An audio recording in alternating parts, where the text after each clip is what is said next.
Tayo mga kababayan sa gym kasi supervise namin ni Mrs. yung pag-set up ng mga bagong gym equipment na binili ng aming anak si Kuya. Ito po mga additional, anong tawag diyan, Nonoy? Siya ang manager dito si architect Jan. Mga gym equipment, mga dumbbells. So bago to na dumating. Mga bago lang. Alin pa yung bago? And of course, yung iba ng mga bagong equipment is nasa third room, okay? And nag-rearrange din po kami dito ng mga equipment. Itur mo nga ako. For workouts. Kung saan doon, yung mga bago. Ito yung linipat dito para mapuno na siya.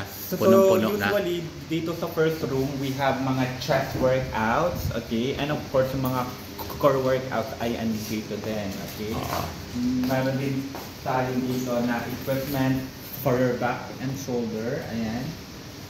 And of course, yung iba ay nasa third room naman lahat ng kwarto. Para new thing.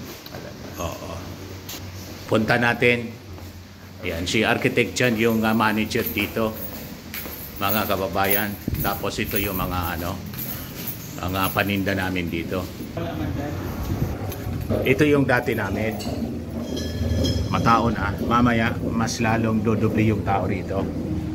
Ito mang bagong dating ito, sige nga, balik. So, ito na naman yung ating third room, okay? Meron tayo dito na multi-press, adjustable ito, 3-in-1 machine. So, depende sa target muscle, okay? Opo. Tapos, meron din tayong pet fly and rarded fly. So, pinassemble lang dito. Bago siya, bagong dating ito.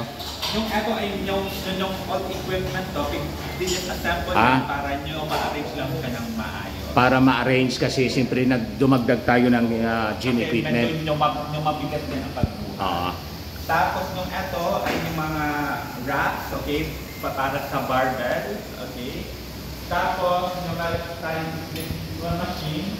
Tapos yung ito ng backline and learn. Yan, si engineer siya. Kaibigan ni Kuya. Engineer. Bago to engineer, siya talaga yung retainers na engineer namin dito. Siya yung nagpintura nito.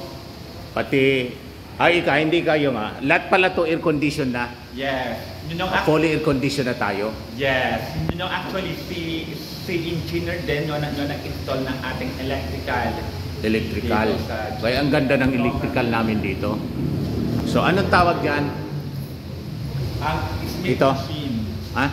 Smith machine. Smith machine.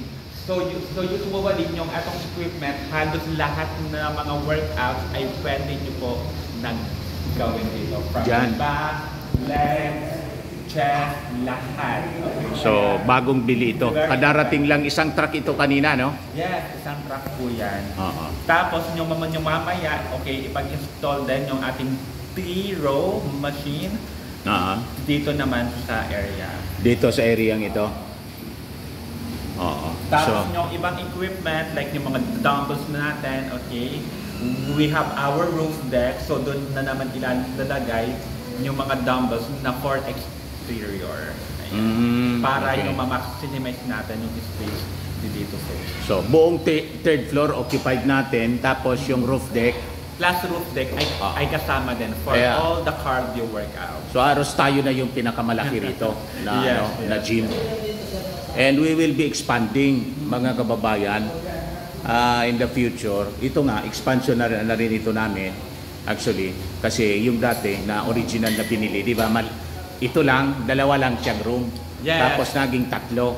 Plus roof deck. Plus roof deck na ngayon. Ayun tapos yung equipment dinoble. At after na idoble, dinagdagan pa ngayon. So wala na kayong hahanapin pa. Lahat ng pwede nyong i-workout, lahat na kailangan nyo na machine ay dito na sa Colossal Fitness.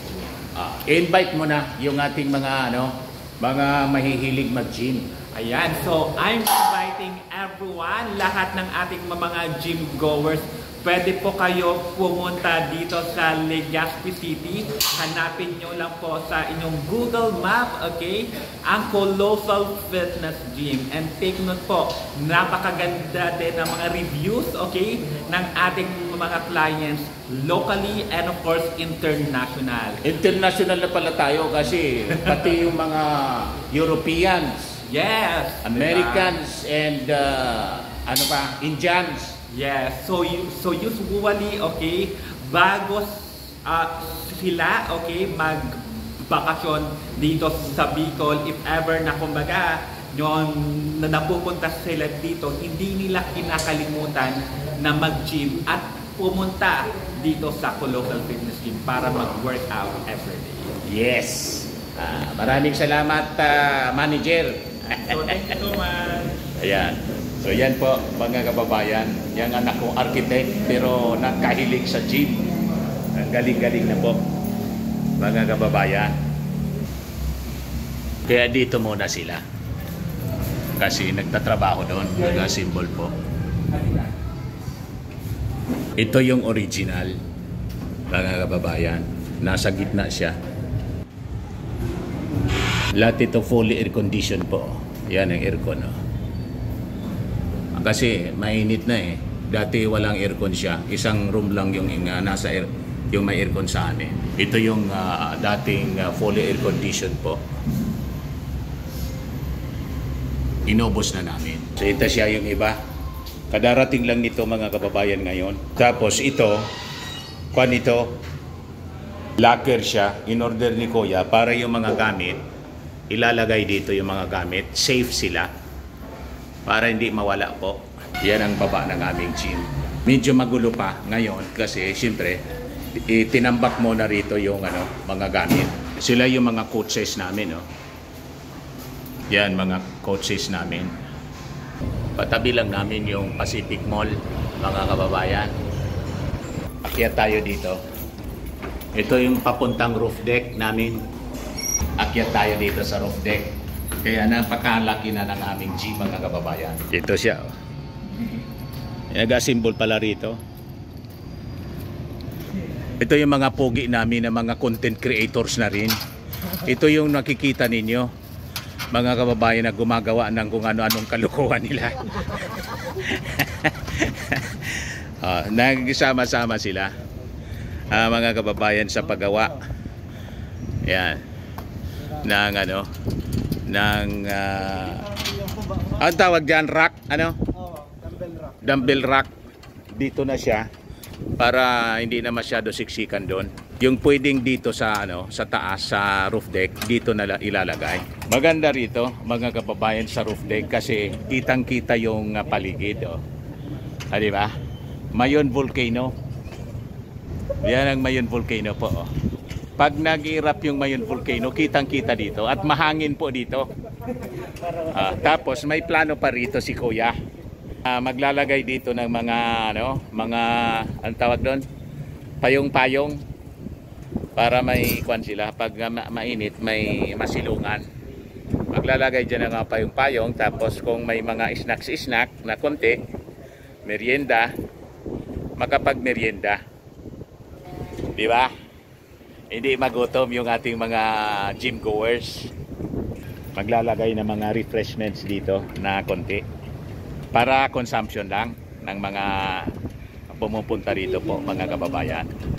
Tapos mabuti maglagay tayo dito ng video, okay, ano? Loko ka niya. Ngayon lalagyan ng video, okay rito, ano? May entertainment pa para maganda. Ayan po mga kababayan, napakaganda ng aming gym. And I think kami na yung pinakang malaki. At yung yung maganda rito, nagugustuhan ng mga clients namin. Kami yung pinakang malinis. Kasi supervised mismo ng aking may bahay yung kalinisan. Ayaw niyang may nangangamoy. Medyo maarte yung aking asawa pero maganda din naman yung kaartihan niya. Ayaw niyang may mga kalat. Pero ngayon, makalat ngayon mga kababayan kasi may inaayos pa. Dumating yung ating mga bagong equipment. Afterwards, may kasama na naman siyang tagalinis para immediately po lilinisin agad-agad. That ends our short video mga kababayan. Ako po si Dante Maravillas. Bye-bye muna. God bless.